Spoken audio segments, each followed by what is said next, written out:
Қайырлы күн, сіздермен бірге Айбек Кемашев, және біз сапа басқару видео курсының кезекті дәріске көшеміз.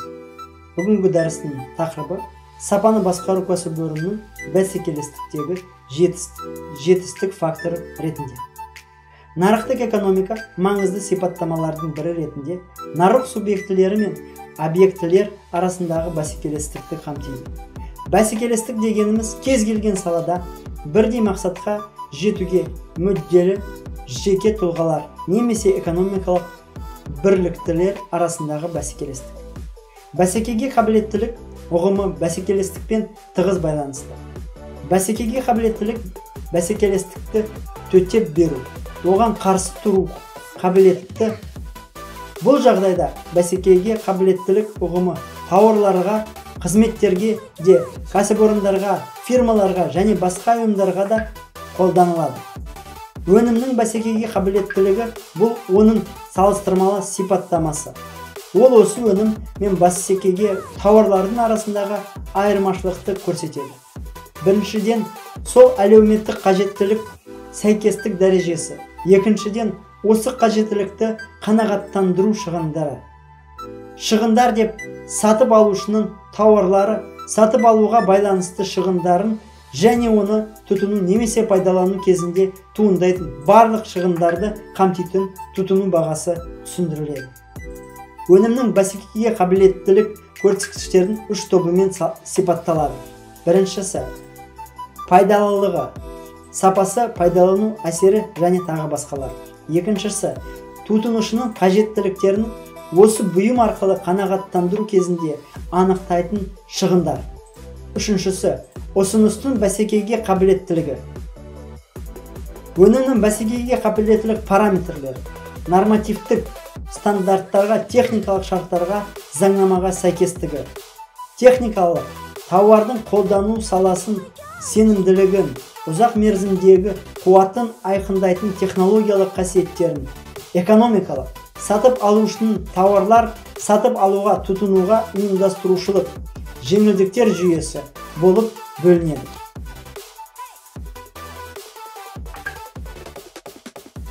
Тауарлардың бәсекеге қабілеттілігін зерттеу өндіруші кәсіпорындар үшін өте маңызды. Өйткені нарықтық қатынастар олардың өндірістік және маркетингтік стратегиясында тек тауарлардың бәсекеге қабілеттілік көрсеткіштеріне сүйене отырып, ұзақ уақыт бойы нарықта тұрақты орын алуға мүмкіндік бермейді. Оны өндіру және сатуға шығындарды ескерместен. Өндірушінің бәсекеге қабілеттілігі бұл өнімнің сапалық сипаттамаларына да, бәсекелес өндірушілерге де қатысты мақсатты қызмет арқылы сату нарықтарын сақтау және кеңейту мүмкіндігі. Кәсіпорынның бәсекеге қабілеттілігін қамтамасыз ету, жаңа нарықтарға шығу, ұйымдық құрылымды қайта құруға, өнімнің жаңа түрлерін өзгертуге және дамытуға, оны шығару көлемінің өзгеруіне, негізгі өндірістік қорлардың өзгеруіне, экономикалық байланыстардың өзгеруіне және маркетингалық саясатқа байланысты барлық шешімдерге бағынады. Тауарлардың бәсекеге қабілеттілігі және өндіруінің бәсекеге қабілеттілігі санаттары өзара тәуелді. Егер өнімнің сатылмасы кәсіпорын бәсекеге қабілетті бола алмайды. Алайда өнімнің бәсекеге қабілеттілігі кәсіпорынның бәсекеге қабілеттілігіне шешуші фактор емес.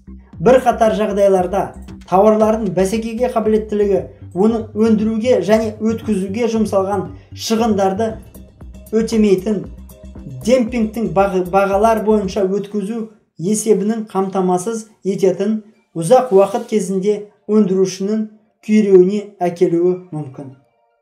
Бір-бірімен тығыз байланысты болғандықтан, тауарлар мен кәсіпорындар бәсекеге қабілеттілік категорияларына айтарлықтай айырмашылықтар бар. Өнімнің бәсекеге қабілеттілігі тауардың өмірлік цикліне сәйкес келетін уақыт аралығында бағаланады және зерттеледі. Ал кәсіпорынның бәсекеге қабілеттілігін зерттеу кәсіпорынның жұмыс істеу кезеңінде сәйкес келетін ұзақ уақыт кезеңін негізделген. өнімнің бәсекеге қабілеттілігі оның әрбір түріне қатысты қаралады. Ал кәсіпорынның бәсекеге қабілеттілігі шығарылатын өнімнің барлық өзгерістердің номенклатурасын және оның өндірістік техникалық әулетін қамтиды. Кәсіпорынның бәсекеге қабілеттілік деңгейіне талдауды оның өзі жүзеге асырады. Ал тауардың бәсекеге қабілеттілігін бағалауды тұтынушының құзыреті жүзеге асырады. Оның құрылымында кәсіпорын бәсекеге қабілеттілігі өнім бәсекеге қабілеттілігіне қарағанда әлде қайда күрделі. Өйткені оны қолдану объектісі кәсіпорынның барлық өндірістік экономикалық қызметі болып табылады. Кәсіпорынның бәсекеге қабілеттілігі оның өмір сүру ортасымен сыртқы және ішкі факторлар кешенінің әрекетімен анықталады. Сыртқы орта факторларына мыналар жатқызуға мүмкін: мекендейтін елдің экономикасы, мемлекеттік реттеу және дамыту деңгейі, коммуникация жүйесі, кіріс материалдық ағындардың ұйымдастыру, өнімді тұтыну анықтайтын факторлар.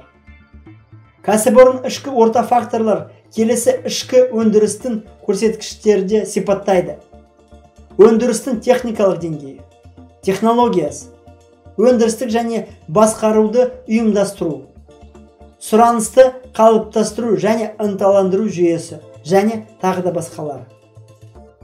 Кәсіпорын қоршаған орта факторларына әсер ету мүмкіндігі шектеулі, өйткені олар кәсіпорынға қатысты объективті әрекет етеді. Кәсіпорынның бәсекеге қабілеттілігін реттеудің нақты және тікелей мүмкіндері ішкі орта факторлардың саласына жатады. Бірақ кәсіпорын бұл факторларға әртүрлі қарқындылықпен әсер ете алады.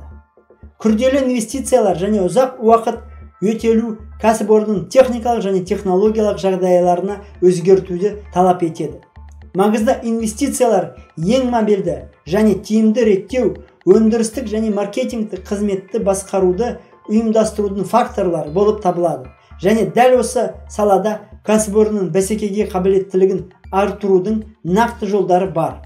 Бұл жағдайда шешуші тетік кәсіпорын енгізген өнім сапасын басқару жүйесі болып табылады.